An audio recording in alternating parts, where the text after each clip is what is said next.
everyone. Welcome back. Today we're going deep on senior Cane Corsos. Yeah. Specifically, how to adapt their care as they, well, get older. It's really fascinating. And we're basing this deep dive on an episode of the Cane Corso podcast. Oh, a great resource. So get this. Did you know senior Cane Corsos have specific diet needs? Like they need a special diet. Mm-hmm. And that swimming is a fantastic way to keep them active. Yeah, it is. We'll get into all that and more, so let's jump in. So as our Cane Corsos age, their metabolism slows down. Definitely so. Less food? Well, not necessarily less food, but definitely a change in what they eat. Okay. You know, as the podcast says, it's about moving from quantity to quality. I like that. They need fewer calories, but those calories have to be packed with nutrients. Gotcha. So what kind of things should we be looking for in their food? Well, one thing the podcast really highlighted was omega-3 fatty acids. Okay. You know, like fish oil. Yeah. It helps with inflammation, especially in their joints. Oh, that's so important. As they get older, they're more prone to joint problems. So those omega-3s can really help keep them comfortable. Keep them moving, right? Exactly. And then there's antioxidants. Antioxidants, like Just like what we need. like blueberries and stuff. Exactly. Think of them as little protectors for their cells. Oh, that's cool. As dogs age, their cells need all the help they can get. Makes sense. Is there anything else we should be thinking about? The podcast also talked about fiber. Oh, fiber. Super important for digestion, especially as they get older. Yeah, to keep things moving. Exactly. A good amount of fiber can prevent constipation, which can be a common issue in senior dogs. So basically, we can't just stick with the same food they've been eating their whole lives. Right. And that's why it's so important to talk to your vet. Yeah. They can assess your dog's specific needs and create a personalized diet plan. Like a custom-made meal plan, huh? Exactly. Tailored just for them. That's great. And I guess that's why those regular vet checkups are so important too, right? Absolutely. Especially as they get older. Because things can change so quickly. Yeah. The podcast mentioned a few common concerns in senior Cane Corsos. Like what? Arthritis, hip dysplasia, and heart conditions. I've heard of hip dysplasia, but I don't really know what it is. So hip dysplasia is basically when the hip joint doesn't form correctly. Oh. It can be really painful for them. That sounds awful. And it can make it hard for them to walk. Yeah, could imagine. But the good news is that if it's caught early, Okay. it can be managed much more effectively. Makes sense. So those vet checkups can really make a difference. Huge difference. Early detection is key. Now, what about exercise? Do senior Cane Corsos still need a lot of activity?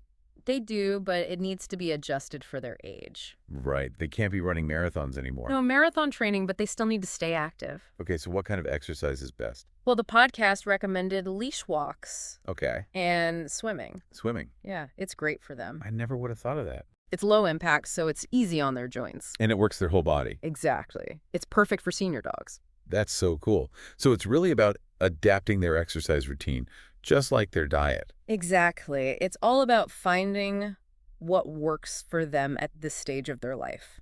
Now, I'm curious about mental stimulation. Yeah, Do senior dogs still need that? they absolutely do. I would think they just want to sleep all day. Well, naps are important, but mental stimulation is crucial for their overall well-being. Okay. It helps keep their brains sharp and engaged. So what are we talking about here? Sudoku for dogs? Huh, not quite. But seriously, what kind of things can we do? Well, there are a lot of fun options.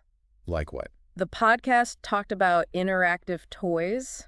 Okay. You know, those toys that make them work for their treats. I love those. And puzzle feeders. Yeah, those are great. They have to figure out how to get the food out. And it keeps them entertained. Exactly. It's a great way to challenge them mentally. So even in their senior years, they can still learn new things. Absolutely. And it's not just about toys. What else?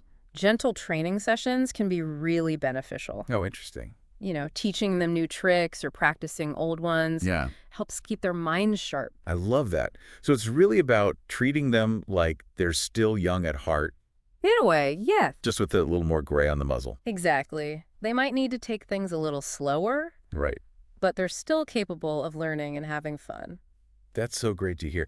This is all so fascinating. Yeah. I never realized how much goes into caring for a senior Cane Corso. It's a whole new chapter. But it sounds like it could be a really rewarding one. Absolutely. It's all about adapting to their changing needs. And making sure their golden years are truly golden. Exactly. Well said. Now, what about social interaction? Is that still important for senior dogs? It's incredibly important. I would think they just want to be left alone to nap. Naps are definitely on the agenda, but social interaction is still crucial for their emotional well-being. Oh, see. They need that connection with their humans and other dogs. So belly rubs and cuddles are still a must. Absolutely. Never underestimate the power of a good cuddle. And play dates. Are those still a good idea? They can be, as long as they're safe and supervised. Okay. It's important to make sure they're not being overwhelmed or overexerted. Makes sense. So it's really about keeping them engaged and feeling like they're still part of the family. Exactly. Social interaction is a key part of their overall well-being. I'm learning so much today. This deep dive has really opened my eyes. It's amazing how much there is to learn about caring for senior dogs. It's not just about giving them food and water. Right. It's about understanding their needs and adapting to them. It's about celebrating this new chapter in their lives. And making sure they live it to the fullest. Exactly. You give me so much to think about.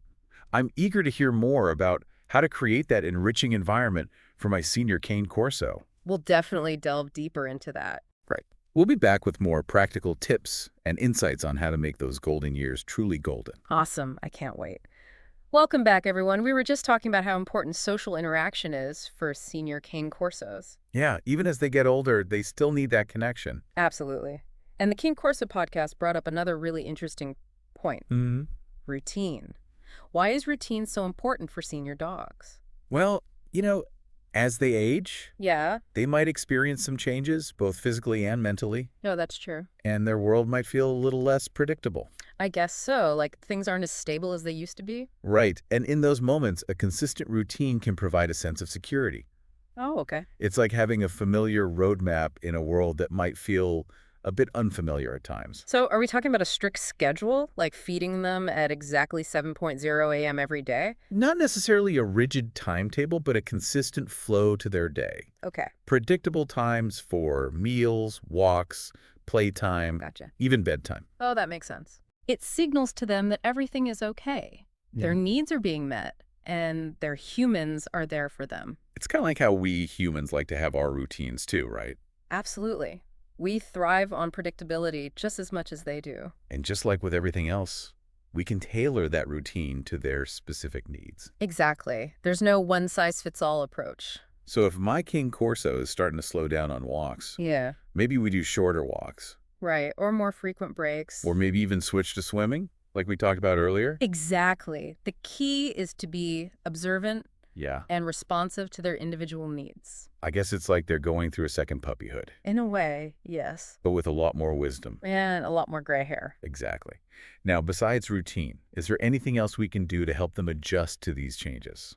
Well, as they age, Yeah. they might become more sensitive to certain things. Like what? Loud noises, sudden changes in their environment, Oh, okay. even just the general hustle and bustle of daily life. So we need to create a calmer environment for them. Exactly. Think soft lighting, calming music. Maybe even a designated quiet space. Exactly. It's all about minimizing stressors. Makes sense.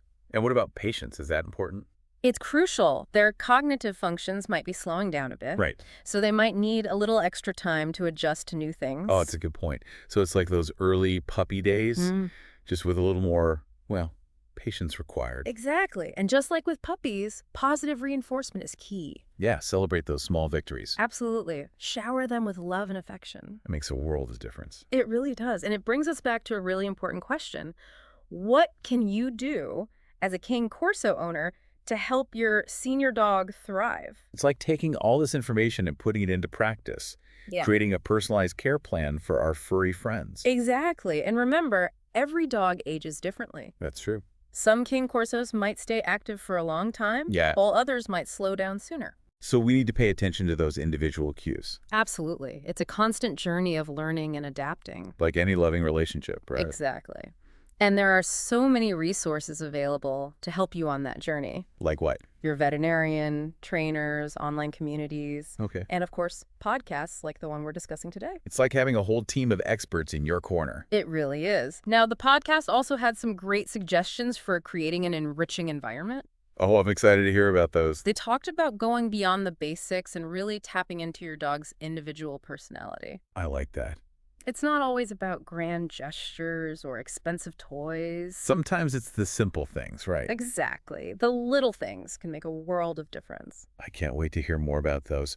But before we do, let's take a moment to reflect. Okay. We've covered a lot of ground today, Yeah, we have. from diet and exercise to mental stimulation and emotional well-being. It's been a great overview. I feel like I have a much better understanding of how to care for my senior Cane Corso. I'm glad to hear that. And more importantly, I feel even more connected to him. That's what it's all about. It's amazing how much these dogs enrich our lives, even as they get older. They really do. They teach us so much about loyalty, resilience, Yeah? living in the present moment. It's a true gift. And by understanding their needs, we can make sure their golden years are truly golden. Well said. So are you ready to dive into those practical tips? Absolutely. Let's get to it. Okay, so let's talk about those practical tips for creating an enriching environment. You got it. I'm all ears. All right, well, remember how we talked about Cane Corsos having amazing noses? Oh yeah, they could sniff out a pizza from a mile away. Exactly. So the podcast suggested scent games. Scent games. Yeah, like hiding treats around the house. Oh, that's a fun idea. Or even creating a little scent trail in the yard. That's cute. It's a great way to engage their sense of smell. And get them moving. Exactly. It's like a treasure hunt for their noses. I love it. What else? Well, they also talked about massage. Well, massage. Yeah. My Cane Corso loves a good ear scratch. I bet he'd love a full body massage even more. Probably. But do dogs really need massages? They can be really beneficial. How so? It can help with relaxation, stress reduction, even pain relief. Okay, that makes sense. Just gentle strokes and pressure points can make a big difference. I'll have to give that a try. I think your dog will thank you for it. I hope so.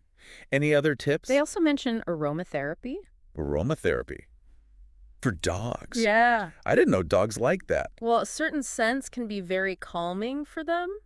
Like what? Lavender, chamomile. Oh yeah, those are relaxing. Exactly. You can try putting a few drops of essential oil on their bedding or using a diffuser. That's a cool idea. I might even enjoy that myself. Right. That's a win-win. And sometimes the best thing we can do is just spend quality time with them. Absolutely. Cuddling on the couch, reading to them. Those simple moments of connection mean the world to them. You're so right. It's all about that bond we share. And those are the memories that will last a lifetime. Well said. This deep dive has been so insightful. I'm glad you enjoyed it. I've learned so much about how to care for my senior Cane Corso It's all about understanding their needs as they age. and making sure their golden years are truly golden. Exactly. Well, folks, that brings us to the end of our deep dive into the world of senior Cane Corsos, We hope you found this episode helpful. and that you feel inspired to create a loving and enriching environment for your furry friend. Remember, every dog is different. So pay attention to their individual needs, And shower them with love and affection. because they deserve it. Absolutely. Thanks for joining us. And until next time, happy tail wags to all.